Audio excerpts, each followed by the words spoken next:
Instagram account কীভাবে permanently delete করতে হয় আজকের এই ভিডিওতে আমি আপনার দেখাবো। তো তার জন্য প্রথমে আমাদের যেটা করতে হবে, ইনস্টাগ্রাম যে অ্যাকাউন্টটি আছে সেটাকে আপনার ফোনে লগ ইন করে নেবেন। ইনস্টাগ্রাম অ্যাকাউন্ট লগ ইন করে নেওয়ার পর আপনি চলে আসবেন নিচের দিকে, এই যে প্রোফাইলটা শো করছে এখানে ক্লিক করলেই আপনি এখানে মেনু অপশন পাবেন ওপর দিকে 3 ডট, যেটা এই 3 ডটে ক্লিক করবেন। 3 ডটে ক্লিক করার পর আপনার এখানে চলে আসবে অ্যাকাউন্ট সেন্টার এবং নিচের দিকে কিছু অপশন। তো এখান থেকে আমরা অ্যাকাউন্ট সেন্টার যে অপশনটি আছে সেই অপশনটিতে ক্লিক করব। এই অপশনটাতে ক্লিক করলে আমাদের এখানে অ্যাকাউন্ট সেন্টার বিভিন্ন ডিটেলস চলে আসবে। তার মধ্যে এখান থেকে আমরা চলে আসবো পার্সোনাল ডিটেলস যে লেখাটি আছে এখানে। এই পার্সোনাল ডিটেলসে ক্লিক করলে আমাদের এখানে পার্সোনাল ডিটেলসগুলো শো করবে, আমি উপর দিকে ব্লার করে রেখেছি। আর নিচের দিকে একটা শো করবে অ্যাকাউন্ট ওনারশিপ অ্যান্ড কন্ট্রোল। এই অ্যাকাউন্ট ওনারশিপ অ্যান্ড কন্ট্রোলে ক্লিক করলে আমাদের এখানে নিচের দিকে ডিঅ্যাক্টিভেশন অর ডিলিটেশন বলে একটা অপশন পাবো।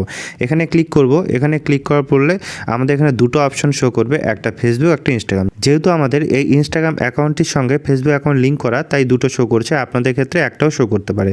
তো আমরা এখান থেকে ইনস্টাগ্রামটাই বেছে নেব। ইনস্টাগ্রামে ক্লিক করার পর এখান থেকে ডিঅ্যাক্টিভেশন আছে এবং নিচের দিকে ডিলিট অপশন আছে। তো আমরা যদি পার্মানেন্টলি ডিলিট করতে চাই তাহলে ডিলিট অ্যাকাউন্টে ক্লিক করব। এখানে ক্লিক করার পর আমরা এখান থেকে নিচের দিকে কন্টিনিউতে ক্লিক করব। আর যদি আপনারা মনে করেন যে কয়েকদিন পর অ্যাকাউন্টটি আবার আপনি লগ ইন করতে চান, তাহলে হচ্ছে টেম্পোরারি করে রাখবেন, তাহলে আপনি যখন নেক্সট টাইম লগ ইন করবেন তখন কিন্তু চালু হয়ে যাবে। আর ডিলিটে চলে আসলে কিন্তু এটা আপনি করতে পারবেন না। তো যাই হোক, আমরা ডিলিটই করব। তো এখান থেকে কন্টিনিউতে ক্লিক করব।